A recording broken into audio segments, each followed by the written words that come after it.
Today we're making a delicious Sunday dinner. Pumpkin stew fish with boiled and fried cassava and some bok choy and carrots. Let's get into this recipe.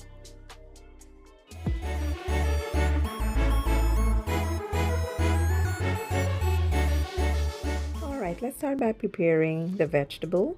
Here I'll add my aromatics and some herbs to a skillet. Give it a good toss.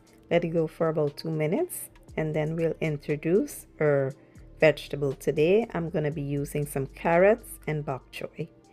Add that to the skillet. We're going to cover it, allow it to wilt. Once it wilts, we are going to add some seasoning. Give it a real good toss. Sit the lid on, allow it to go for about 3 to 5 minutes or so. You don't want to overcook it. And that's basically it. Quick, easy, and simple.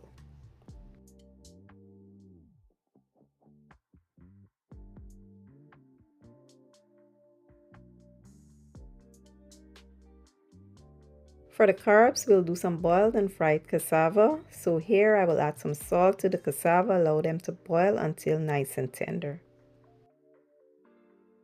To a separate pot, I will add some garlic and onions. Give that a good toss, allow it to go for about 3 minutes or so. Then in with some butter, allow the butter to melt. Then we'll add a little bit of seasoning. Give that a real good toss. Then we'll follow up with our boiled cassava. We're going to mix that really well, and then we are going to add some herbs. And that's basically it. Quick, easy, and simple. Now let's move on to our entree.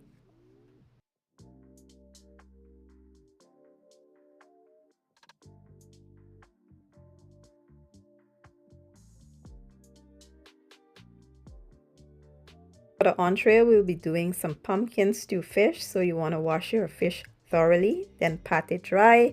We're going to season it with the seasonings I have here, and then we are going to combine them very well.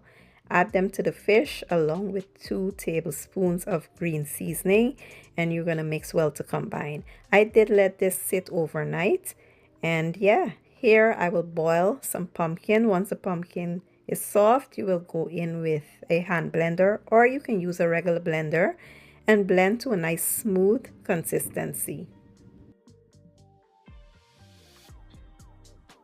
This is one of the things I'll use to season.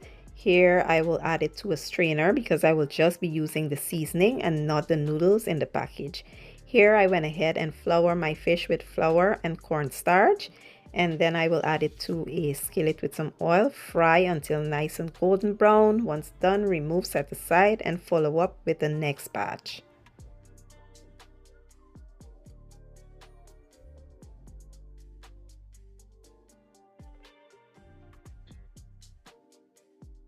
Here to my preheated skillet, I will add some aromatics and some thyme. Give that a good stir, allow to go for about 3 minutes or so before we come in with that pumpkin puree. We'll follow up with some coconut milk and a tad bit of water.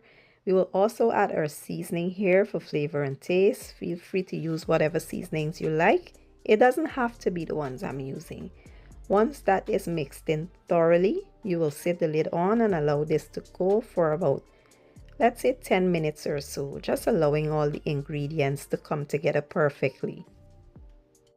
So this is the point where you want to add your fish, and you're just gonna allow these to go for about 5 minutes or so, however long you want to go. But you know the fish is fully cooked, so you just want it to sit in here for about 5 minutes on medium to low heat, and that's basically it. Garnish with your fresh herbs, and you can get ready to serve this up and enjoy. My mouth is literally watering for this. It looks so good. And here you have it, my version of another Sunday dinner. When I tell you this was delicious, it's an understatement. It was absolutely chef kiss, and I can't wait for you guys to try the recipe. This was also served with roti because my daughter, she do not like the cassava. So she had hers with roti, and yeah, give the recipe a try. Let me know what you guys think. I will leave all the ingredients and measurements in the description or the caption, and I'll see you guys in my next one. Thank you for watching and enjoy.